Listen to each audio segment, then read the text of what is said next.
Jakarta tengah berlomba-lomba dengan pembangunan gedung yang megah, transportasi massal modern, hingga mengejar predikat kota global. Namun di sisi lain, jembatan penyeberangan orang yang merupakan fasilitas penting dan menyangkut keselamatan penggunanya terabaikan. Bak anak tiri yang tak diurus. Potret JPO bagai berjalan dalam bahaya. Lantas bagaimana perbaikan yang dilakukan Pemprov Jakarta? Seperti apa pengawasannya? Berikut dalam segmen Garis Batas.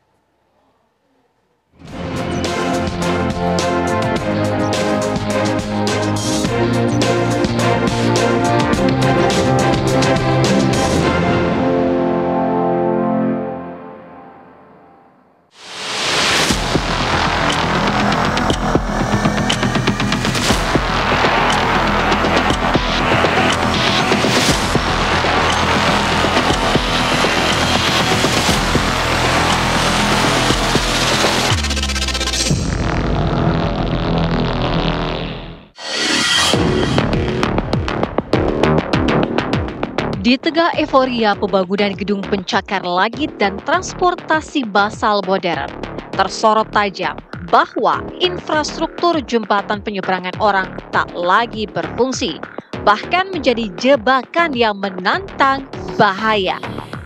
JPO didesain untuk melindungi para pejalan kaki dari risiko menyeberangi jalan padat kendaraan. Kini JPO menjelma menjadi sesuatu yang menakutkan untuk dilewati.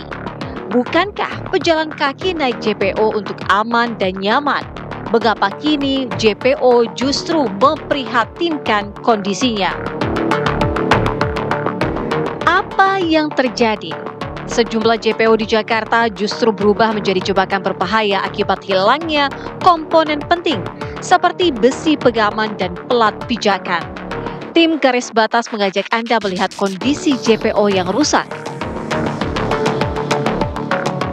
Jembatan penyeberangan orang atau JPO ini seharusnya menjadi sarana vital bagi masyarakat, khususnya bagi pejalan kaki. Di mana pejalan kaki yang hendak menyeberangi jalanan-jalanan protokol yang padat lalu lintas ini biasanya menggunakan jembatan penyeberangan orang demi keselamatan mereka. Namun sekarang di beberapa titik jembatan penyeberangan orang di ibu kota ini memperlihatkan keprihatinan, di mana banyak plat-plat besi dari penopang jembatan penyeberangan orang ini hilang, digondol oleh masyarakat yang tidak bertanggung jawab. Saya akan ajak Anda untuk melihat bagaimana kondisi jembatan penyeberangan orang di Cakung, Jakarta Timur, tepatnya di Tipar. Ikutin saya. Pemirsa, ini dia kondisi dari JPO di Tipar, Cakung, Jakarta Timur, di mana kalau bisa kami gambarkan ini sudah dilakukan penutupan di bagian akses menuju ke JPO ini dengan menggunakan besi begitu. Di mana ini memang memperlihatkan kalau warga tidak bisa mengakses JPO ini kembali. Selain itu juga pegangan dari JPO ini juga tidak ada. Ini menunjukkan kerawanan dan kebahayaan dari JPO ini jika digunakan oleh masyarakat terus-menerus untuk bermobilisasi. Karat demi karat dari struktur JPO ini juga terlihat, di mana ini justru sangat bahaya jika digunakan oleh warga. Lantas bagaimana warga ini bisa menyeberang jika JPO ini ditutup? Lalu apa kata warga? Kalau nyebrang aja lari. Lari? Soalnya kalau lewat jembatan itu capek, naik terus. Iya, capek. Gak ngeri, gak ada pegangannya tuh. Kalau lewat mah lewat bawah pada nyebrangnya. Habisnya kan ke satu muternya jauh. Terus ngeri juga sih, jalanannya kurang, samping-sampingnya kurang rapi. Nggak ada ya. Pembatasnya ngeri. Tapi kan lewat bawah juga lumayan, Bu. Ini kan bukan mobil. Sekalian jalan sama mobil nyebrang. Biar pemerintah bisa ngerapihin lagi lah, biar bisa layak dipakai sama warganya. Lewat bawah. Takut sih sebenarnya, cuman kan kalau misalnya lewat atas juga takut karena tiangnya banyak yang hilang, banyak yang rusak juga, takut. Makanya lebih memilih lewat bawah. Tidak hanya jembatan penyeberangan orang atau JPO Cakung Tipar yang rusak terbengkalai, hingga akhirnya ditutup sementara. Tim Garis Batas, reporter Yulinda Tridewi dan juru kamera Senida Aditya pun bergeser ke lokasi lainnya dan menemukan JPO yang tak layak digunakan. Masih di Jakarta Timur, ini kita berada di jembatan penyeberangan orang kedua. Ini lokasinya ada di Cilincing, Cakung, Jakarta Timur.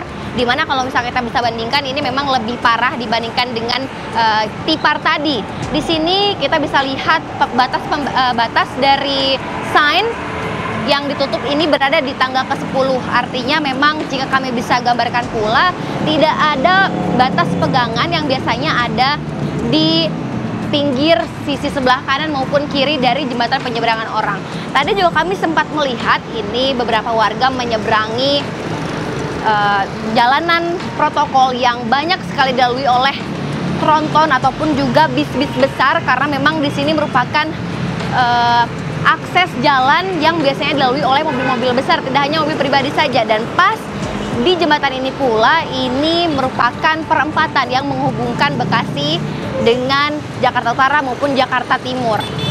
Saya akan ajak Anda untuk terus melihat bagaimana kondisinya jembatan penyeberangan orang ini. Tadi juga di atas sana kita bisa melihat beberapa orang sedang melakukan perbaikan dari jembatan ini sendiri, karena memang plat-plat besinya sudah tidak ada, pegangannya pun sudah tidak ada. Bahkan kalau misalkan kami bisa gambarkan di sini, pegangan ini sudah lama copotnya karena sudah berkarat. Ini artinya sangat membahayakan sekali. Selain memang tidak ada pegangannya, ini juga cukup tajam jika dipegang, dan ini bisa membahayakan masyarakat yang hendak menggunakan jembatan penyeberangan orang.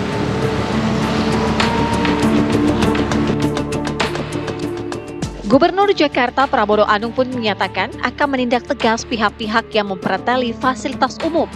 Prabowo telah menginstruksikan kepada Dinas Bina Marga untuk menangani permasalahan JPO ini. Yang di Cakung saya sudah memerintahkan kepada Dinas Bina Marga dan sudah dikerjakan. Tolong dicek ya. Sementara di tempat-tempat lain yang memang ada pencurian, di tempat-tempat itu segera kita pasangin CCTV. Tetapi intinya semua pencurian itu akan kita tindak lanjuti, dan saya sudah minta untuk segera diperbaiki.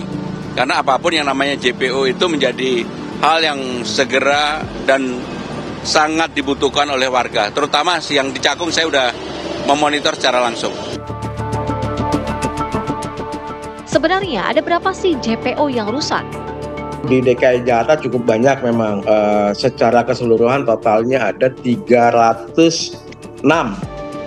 Ya kalau nggak salah 306 atau 303 jumlahnya. Ya memang ada beberapa JPO yang mengalami kerusakan. Ya seperti kemarin pertama tuh di Danmogot. Dan yang terakhir ini itu posisinya ada di Bekasi Raya. Tentunya kerusakan ini akibat dari vandalisme. Ya, vandalisme berupa pencurian. Nah, pencurian ini itu yang diambil railingnya, bukan strukturnya. Railingnya diambil, plat tangganya diambil, dicuri, seperti itu ya. Nah, sehingga kami harus memperbaiki JPO-JPO yang mengalami kerusakan tersebut. JPO ini tentunya saat ini sedang kita perbaiki ya. Jadi kan di Bekasi Raya termasuk Tipar Cakung ya, itu juga saat ini sudah mulai perbaikannya. Jadi Satgas kami sudah bekerja di lapangan untuk memperbaiki JPO-JPO tersebut. Sementara tidak kami tutup ya. Memang jika ada yang ingin menyeberang, saat ini ada petugas kami di lapangan yang membantu menyeberangkan sambil perbaikan JPO-nya. Menurut Kepala Dinas Bina Marga DKI Jakarta, untuk perbaikan JPO membutuhkan waktu sekitar 1 bulan. Pemirsa, jembatan penyeberangan orang ini seharusnya menjadi simbol aksesibilitas dan keselamatan bagi seluruh warga, bukan malah menjadi arena permainan yang ekstrim. Kondisi ini mengingatkan kita untuk pentingnya menjaga infrastruktur publik, baik itu oleh pemerintah maupun oleh warga yang menikmati fasilitas umum seperti JPO ini. Dari Jakarta, Yulinda Dewi, Senida Aditya, TV One mengabarkan.